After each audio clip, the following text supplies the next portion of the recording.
with the wrist lock, one of the common issues that we may run into is people tend to make a tight fist. Sometimes when you're trying to go for the wrist, if they clench their fist really tight, what happens is it really stabilizes the wrist and makes that wrist strong, and it makes it hard to bend. So I'll just show you guys a really, really simple counter. If you go to this side again,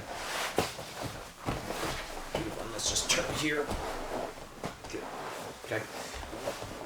We'll actually position you like this. So what happens is if he makes a really, really tight fist, okay, right now there's no way I can push. It's really hard to push against his wrist to be able to bend it with just my hand, right? So what I do is I will actually reinforce his arm, his forearm with my leg, okay? So I like to bring my knee up, and I bring my knee up right to where his wrist is, okay? And then all I'm going to do is I'm just going to push his wrist past my leg.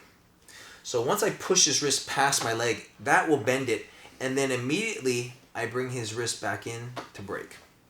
Okay, so that's a really, really simple counter to a very, very common thing that people may try to do to basically prevent the wrist from getting bent. They'll clench, they'll make a really, really tight fist. They'll clench their fist tight to kind of stabilize the wrist, right?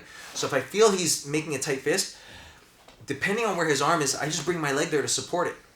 And now it's my chest again that's bending the wrist, and then I bring my elbow in and I just lean my weight to basically break the wrist. So it's a really, really fast, it can be done really, really fast, right? But make sure that you guys are really careful when you're applying this, because we can cause a lot of damage. The wrist is a really small joint, right?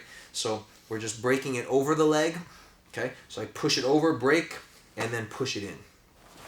So that's easy counter for any type of defense where they try to tighten, make a fist, and really clench their hand and try to make it so that you can't bend the wrist. Is just break it over, we bend the wrist over the leg and then push it back in.